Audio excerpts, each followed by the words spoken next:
एक साल हुए मैं भारत जोड़ो यात्रा पे कन्याकुमारी से कश्मीर तक पैदल गया।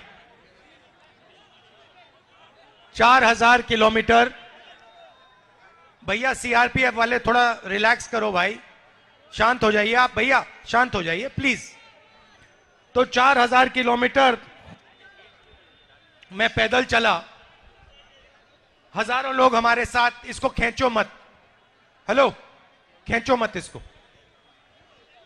4000 किलोमीटर हम चले,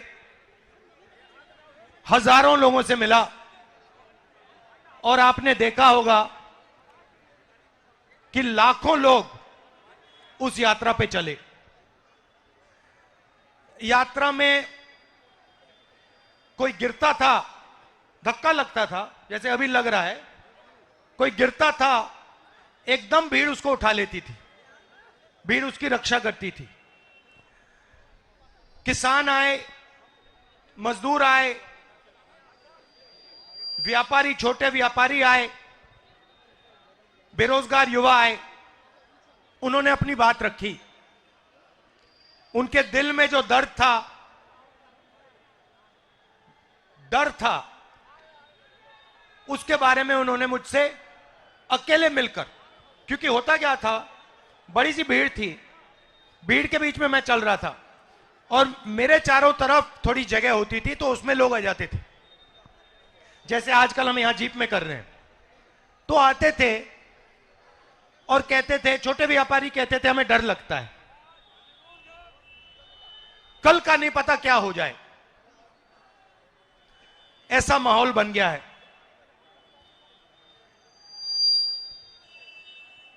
पूरी यात्रा में मैंने नफरत कहीं नहीं देखी। बीजेपी के लोग भी आते थे, आरएसएस के लोग आते थे, जैसे ही वो यात्रा में आ जाते थे वो प्यार से बोलते थे। तो ये देश मोहब्बत का देश है, ये देश नफरत का देश नहीं है।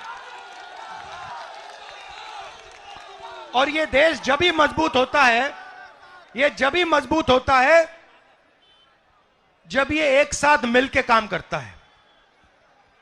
जैसे कोई भी परिवार में, आपका नाम क्या है? बलिया से प्रभात सिंह जी। अगर आपके परिवार में भाई भाई के बीच में लड़ाई हो जाती है तो परिवार मजबूत होता है, कमजोर होता है? बोलिए बोलिए।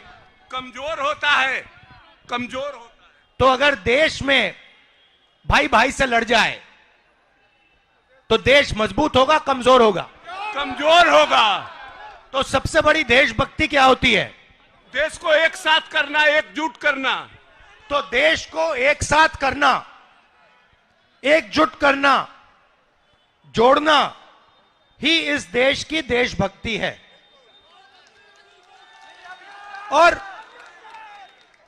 और सुनिए, देखिए, अजीब सी बात थी। इस देश की मैं आपको शक्ति बताना चाहता हूं। जैसे अभी मैं यहां आया,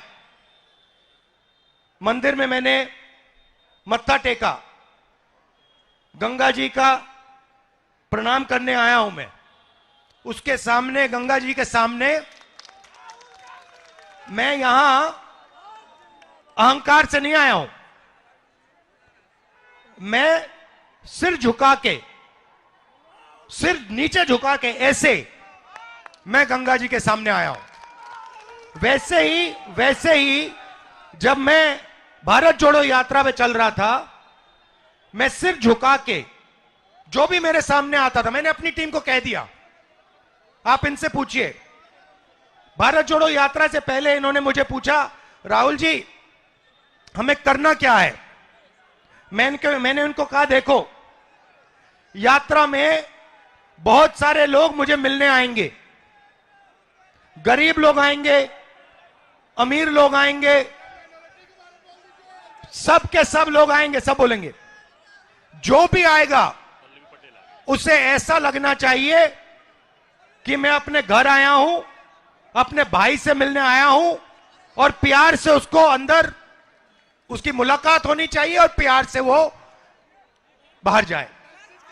तो जब हम ये कर रहे थे, सुनिए भाई शांत हो जाए, जब हम ये कर रहे थे, अरे भाई आ रहा हूं, नाम क्या है तुम्हारा? हाँ राहुल है नाम, तुम्हारा नाम राहुल है? आ जाओ ऊपर, आ जाओ आ जाओ आ जाओ ऊपर आ जाओ राहुल। तो जब हम चल रहे थे हमें कोई थकान ही नहीं हुई। सुबह 6 बजे शुरू, शाम के 7 बजे खत्म होती थी, 12 घंटे चलते थे, कोई थकान नहीं। क्यों? क्योंकि देश की शक्ति हमारे साथ उस यात्रा में थी। क्या नाम है तुम्हारा? नाम क्या है तुम्हारा? यहां बैठ जाओ, आ जाओ ऊपर आ जाओ। अरे आ जाओ भाई, बैग तो छीनेंगे वो, उनको भी अपना काम करना है। यहां बैठ जाओ। अब देखो ये, अब एक राहुल दूसरे राहुल से बात करेगा। अब देखो देश में जो नफरत फैल रही है उसका मैं आपको कारण दिखाता हूं। राहुल, आप कितने समय से रोजगार ढूंढ रहे हो? सर हम 2018 में इंटर का एग्जाम दिए हैं। मगध यूनिवर्सिटी में 5 साल में 3 साल का ग्रेजुएशन 5 साल में करवाया, अभी तक भटक रहा हूं। और यूपी पुलिस का एग्जाम देने आया हूं। यूपी में 65 लाख यहाँ का फॉर्म गया है, सीट है मात्र 60,000। एएलपी में वैकेंसी आया मात्र 5600, सीट खाली है अभी वैकेंट में 80,000। सारे बेरोजगार छीन रहे हैं हम लोग को। हम लोग छात्र पढ़ रहे हैं 20 साल से, क्या करेंगे आगे? अच्छा एक बात बताओ, तुमने कॉलेज गए, यूनिवर्सिटी गए? यस सर, ग्रेजुएशन है, अभी पीजी कर रहा हूँ मगध यूनिवर्सिटी से। अच्छा, आपने इसमें कितना पैसा डाला है? क्या सर? मगध यूनिवर्सिटी कितना खर्चा किया पढ़ने में, पढ़ाई में? शुरुआत से लेकर आज तक कितना पैसा दिया आपने? पटना में पापा ने, आपके पापा ने? शुरुआत से तो काउंट ही नहीं कर सकते हैं सर, 5 साल से तो पटना में रह रहे हैं। मगर कितना? हर मंथ 5,000 लगता है वहां सिर्फ रहने खाने में, कोचिंग छोड़कर। तो कितने रुपए लगा दिया आपने इसमें? बहुत क्या, 5 से 10 लाख रुपए। ऐसे एक भाई है, हम तो ऐसे ऐसे हमारे जैसे कितने लोग हैं, एक अगर हम एक ही भाई थोड़ी है ना सर, घर में बहुत सारे लोग पढ़ने वाले रहते हैं। तो आपने 2-3 लाख रुपए तो लगा दिए होंगे इसमें? उससे ज्यादा, उससे 5 गुना ज्यादा। 10 लाख रुपए लगा दिए होंगे? आराम से, अभी बचपन से आराम से हो गया। तो आपने 10 लाख रुपए रोजगार पाने के लिए लगाए थे? Yes sir. और अब आपको पता लगा कि 10 लाख रुपए प्राइवेट कॉलेजेस ने, यूनिवर्सिटी ने आपकी जेब से निकाल लिए और रोजगार नहीं मिल रहा है? नहीं मिल रहा है। नहीं मिल रहा। आपको क्या लगता है कितने सालों में मिलेगा आपको रोजगार? एक दिल की बात बताना चाहता हूं सर। जैसे पहले, आज के 1 से 2 साल पहले, आपके भारत न्याय जोड़ो के यात्रा के पहले कांग्रेस को लोग विलुप्त मान चुका था। आपने, हम कांग्रेस के कार्यकर्ता नहीं हूँ, मैं इस देश का छात्र हूँ, तो उस देश के नाते बोलना चाहता हूँ। आज के 1 से 2 साल पहले कांग्रेस को लोग हल्के में ले रहे थे, क्योंकि बीजेपी का मुकाबला नहीं कर सकता था। लेकिन उसके बाद जैसे आपके भारत न्याय जोड़ो की यात्रा स्टार्ट हुई है, लोग आपको मैच्योरिटी से, गंभीरता से लेते हैं। नहीं सुनो, वो सब ठीक है, मगर अभी हम बेरोजगारी की बात कर रहे हैं। हाँ, तो आपसे उम्मीद, पूरा बात सुनिए ना सर, आपसे पूरा लोगों को उम्मीद है, बिहार के पूरा लोगों को उम्मीद आपसे, हम जहां तक हम सुन के पाते हैं आपसे इस बार के इलेक्शन में पूरा उम्मीद है और चाहते हैं नरेंद्र मोदी की सरकार बदले और छात्र बेरोजगारों को हित। अच्छा, अब एक बात बताओ, आपको नोटबंदी से फायदा हुआ? नहीं सर, कोई फायदा नहीं हुआ। नोटबंदी से क्या फायदा होगा हमें? अच्छा, थैंक यू ब्रदर, धन्यवाद। अच्छा, नोटबंदी से यहाँ किसी को फायदा हुआ? बैग सर दिलवा दीजिए, बैग सर। कर रहे बैग मिल जाएगा, बैग मिल जाएगा, अभी देंगे। ठीक है, तो देश में 2 सबसे बड़े मुद्दे हैं। कौन से मुद्दे हैं? बेरोजगारी और दूसरा बेरोजगारी और अब जहां भी देखो आपको 2 हिंदुस्तान दिखेंगे, एक अरबपति वाला और एक गरीबों का हिंदुस्तान। सही? अब देखो ये मीडिया वाले, एएनआई वाले, ये सब टीवी पकड़े हुए हैं यहां पे, इनको देखो, PTI, ANI, India today, network 10, network 12, network 14, ये किसके हैं बताओ जरा? ये अदानी जी के अंबानी जी के, ये उनके हैं। अब ये इनका ये किसान के बारे में, मजदूर के बारे में, गरीब के बारे में ये कभी नहीं दिखाने वाले। ये कर ही नहीं सकते। इनके मालिक कहते हैं भैया नहीं, हिंदुस्तान के गरीबों के बारे में मीडिया में नहीं दिखाना। मीडिया में कुछ दिखाना है तो ऐश्वर्या राय को नाचते हुए दिखाना है, नरेंद्र मोदी जी को 24 घंटा दिखाना है, अमिताभ बच्चन को वहां पे दिखाना है। जो देश के मुद्दे हैं उनके बारे में नहीं बोलना। यहां पे छोटे व्यापारी हैं, इनमें से एक को जीएसटी और नोटबंदी से फायदा नहीं हुआ।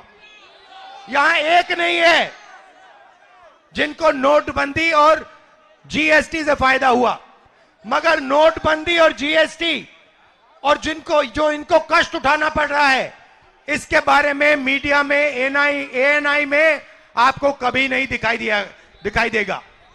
हो ही नहीं सकता।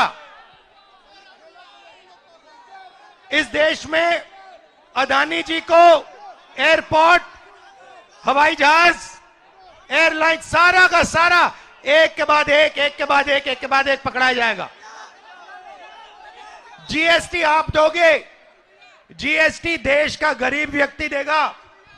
भाई आपका नाम क्या है? मीडिया के हो? क्या नाम है आपका? ये आपने जो ये टी शर्ट पहनी है, कितने की ली आपने? 1100 रुपए की। इसमें आपने जीएसटी कितनी डाली? 18% लगी। 1100 में से 18% आपने जीएसटी दी। अब अगर आपके मालिक जो अरबपति हैं, अगर वो यही शर्ट खरीदते तो वो कितनी जीएसटी देते? लाखों में देते। जितनी आपने दी उतनी देते, 18% देते। तो ये अन्याय है ना कि अरबपति भी उतना टैक्स दे रहा है जितना हिंदुस्तान का सबसे गरीब दे रहा है। तो इसीलिए भारत जोड़ो यात्रा में हमने अन्याय शब्द जोड़ दिया। मणिपुर से महाराष्ट्र तक यह यात्रा जारी है। आज हम उत्तर प्रदेश में हैं। आपने इतनी शक्ति हमें दी, इतनी मोहब्बत दी, इसके लिए दिल से आपका धन्यवाद करना चाहता हूं। आप सबका बहुत बहुत धन्यवाद। नमस्कार।